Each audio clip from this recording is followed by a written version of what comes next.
Des toilettes personnelles de Kim Jong-un aux règles de basketball propres à la Corée du Nord, voici 10 choses bizarres qui n'arrivent que dans ce pays. N'hésitez pas à liker la vidéo si elle vous plaît et si vous êtes nouveau sur la chaîne, n'oubliez pas de vous abonner et d'activer la notification pour ne rater aucune de nos prochaines vidéos. On commence.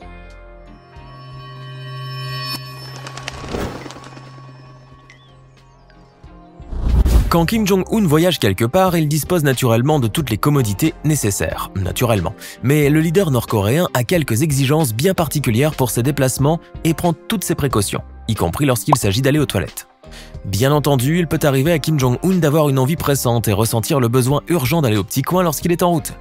Mais cela ne semble pas déranger le leader nord-coréen, car il dispose de ses propres toilettes qu'il transporte avec lui, même à bord de ses véhicules.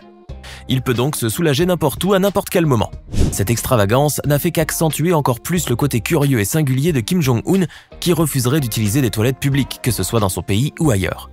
Mais quoi que l'on puisse dire à ce sujet, l'homme fort nord-coréen semble ne pas s'en soucier et continue d'emmener ses toilettes personnelles comme il l'a fait lors du sommet de Singapour en 2018 ou lors de sa rencontre historique avec son homologue sud-coréen Moon Jae-in.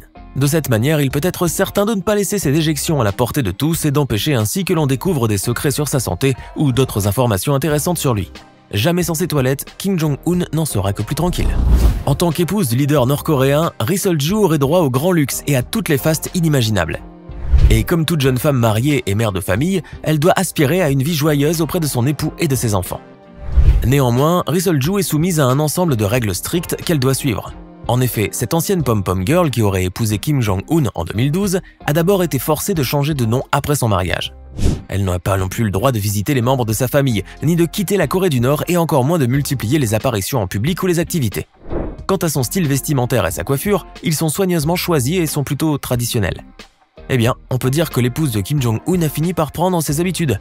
Heureusement, celle-ci n'a pas été privée des joies de la maternité, mais là encore, elle a été forcée de cacher ses grossesses et de continuer à accoucher jusqu'à ce qu'elle ait pu avoir un fils. Car Kim Jong-un, déjà père de 2 filles, voulait un héritier masculin pour lui succéder. Ri Sol-ju peut donc se permettre de souffler. Mais à cause de toutes ces règles qui rendent sa vie absolument secrète, la première dame de Corée du Nord est devenue un vrai mystère pour de nombreuses personnes. Vous aimez cette vidéo? Alors n'oubliez pas de mettre un pouce bleu, de vous abonner à la chaîne et d'activer la cloche pour recevoir toutes les notifications et ne rien rater de nos prochaines publications. On continue. Rien n'empêche les hauts responsables nord-coréens de s'adonner à quelques petits plaisirs, comme fumer par exemple. Mais quand ces derniers ont besoin d'une cigarette, ils peuvent ne pas trouver leur marque préférée. En effet, il y a quelques années, Kim Jong-un a interdit aux hauts responsables de fumer les marques de cigarettes étrangères sous prétexte qu'un tel acte était contraire aux valeurs du patriotisme. Les hauts responsables devaient bien entendu se plier aux ordres de leur leader et ne fumer que des cigarettes locales, qui étaient meilleures selon lui. Heureusement qu'ils avaient toujours le droit de fumer des cigarettes nord-coréennes, mais cela devait leur laisser un goût différent et âcre, notamment pour les habitués des Marlboro et autres marques étrangères. Bon, je suis certain qu'ils ont pu s'y habituer avec le temps, mais à mon avis, ils doivent encore ressentir une grande déception à l'idée de ne pouvoir fumer à leur guise. Imaginez que vous êtes un touriste à Pyongyang, car oui, la Corée du Nord accueille des touristes, et que vous avez tout à coup envie de manger une bonne pizza. Mais justement, dès votre arrivée dans cette ville, vous avez remarqué qu'il n'y avait pas ou très peu d'enseignes qui offrent des plats typiques en dehors des nouilles ou du fameux kimchi. Vous faites tout de même l'effort de chercher et de vous renseigner. Et vos efforts ne s'avèrent pas vains car vous tombez enfin sur l'unique pizzeria du pays, réservée à l'élite dirigeante et aux étrangers. Vous êtes heureux mais aussi déçu de voir que ce restaurant ne sert pas tout à fait les pizzas auxquelles vous êtes habitué.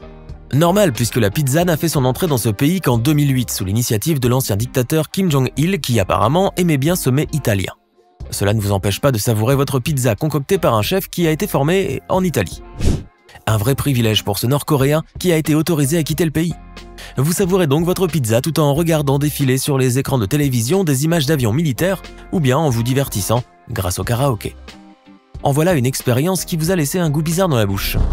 Les Nord-Coréens sont des fans de football, oui, comme des centaines de millions de personnes sur la Terre. Mais quand ils veulent regarder des matchs de football, comme lors d'une Coupe du Monde par exemple, ils ne peuvent les visionner que 24 heures après, au minimum. Eh oui, mais on dirait qu'ils s'y sont parfaitement habitués. Par exemple, lors de la Coupe du Monde de 2014, qui s'est déroulée au Brésil, les habitants de Pyongyang ont eu droit à un écran géant dans un square.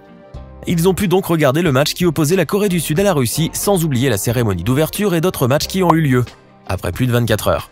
Ce qui leur a valu beaucoup de compassion à travers le monde. Les Nord-Coréens étaient vraiment à plaindre car comment peut-on s'amuser à regarder un match qui est d'ores et déjà terminé et dont le monde entier connaît le résultat? Mais cela ne semblait pas les déranger, du moment qu'ils pouvaient profiter des matchs de la Coupe du Monde et s'amuser à encourager leur équipe favorite. Et à mon avis, ils en ont gardé un bon souvenir. La Corée du Nord a beaucoup de choses en commun avec la Corée du Sud, bien qu'elle n'ait pas toujours été de bonnes voisines. En 2013 par exemple, à la suite des manifestations anti-Corée du Nord qui avaient eu lieu à Séoul, la dictature de Kim Jong-un a décidé de proférer des menaces à l'encontre de la Corée du Sud.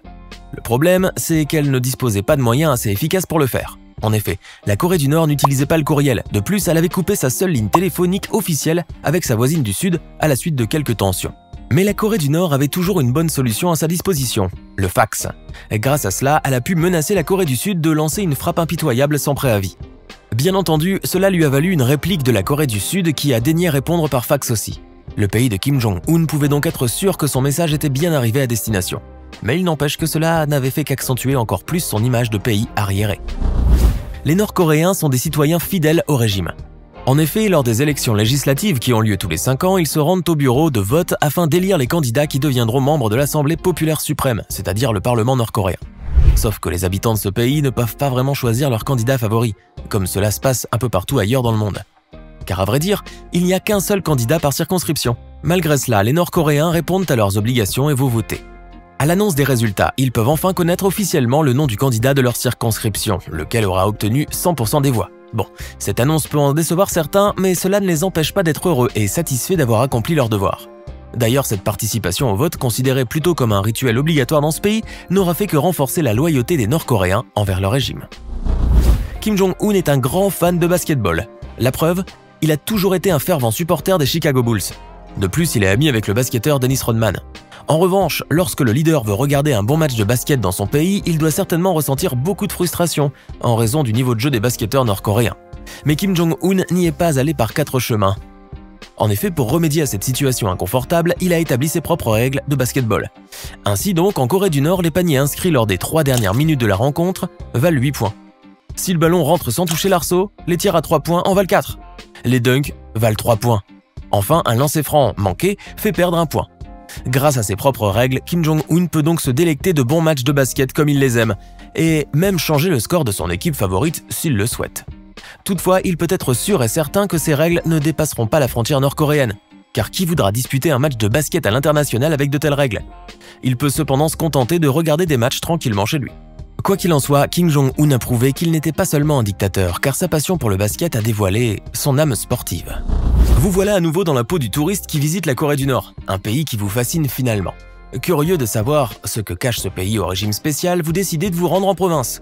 Vous regardez alors d'un œil surpris cette campagne et ces maisons qui ne ressemblent pas aux autres, et tous ces enfants en train de jouer. Vous décidez alors de sortir votre téléphone pour prendre quelques photos.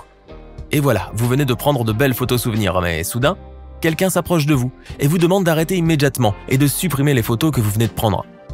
Vous voilà bien confus tout à coup. Mais avant de commencer à supprimer toutes ces belles photos souvenirs, vous demandez des explications. Vous apprenez alors qu'en Corée du Nord, vous n'avez pas le droit de prendre des photos n'importe où et de n'importe qui. Seules les photos permises par le régime, comme celles des statues, de certains quartiers, des parcs, du métro, des montagnes ou de quelques plages par exemple, sont permises. Les photos de personnes, de maisons et bien d'autres choses sont tout simplement interdites. Vous voilà donc bien déçu de ne pas pouvoir garder de si bons souvenirs. Siti Asia et Doan Thi Huong, 2 jeunes femmes originaires respectivement d'Indonésie et du Vietnam, se trouvaient dans l'aéroport de Kuala Lumpur en Malaisie un beau jour de février 2017. Mais elles n'étaient pas là pour voyager quelque part. En effet, l'objectif de leur présence était de suivre cet homme que vous voyez sur cette vidéo. Ce n'était pourtant pas facile pour elles de le suivre dans cet aéroport qui grouillait de monde. Néanmoins, elles ont continué à marcher derrière lui, jusqu'à ce qu'elles aient pu l'atteindre, et là regardez ce qui s'est passé. Sur la vidéo, on peut voir que l'une d'elles plaque ses 2 mains sur le visage de l'homme par derrière. Selon certaines sources, Siti Asia et Doan Thi Huong ont quitté ensuite séparément l'aéroport après s'être lavé les mains, heureuses d'avoir empoché une belle somme d'argent pour avoir participé à une caméra cachée. Mais à la suite de cette farce, les 2 jeunes femmes seront arrêtées. Car ce qu'elles croyaient être une caméra cachée consistant à asperger d'huile le visage de cet homme qu'on leur avait désigné, était en réalité un acte meurtrier qu'elles venaient de commettre à l'encontre de Kim Jong-nam, le demi-frère de Kim Jong-un. Quant au produit utilisé, eh bien il s'agissait d'un agent neurotoxique extrêmement puissant qui a fini par le tuer quelques minutes plus tard. Après leur arrestation, Siti Asia et Doan Thi Huong ont comparu au tribunal en Malaisie pour un procès qui a duré presque 2 ans. Mais fort heureusement, les 2 jeunes femmes considérées comme des boucs émissaires ont toutes les 2 fini par être libérées après quelques années de prison. Une histoire qui a donc bien fini pour elles. Toutefois, elles auront appris à ne plus accepter de jouer des farces à des étrangers. Décidément, la patrie de Kim Jong-un ne fait rien comme les autres pays.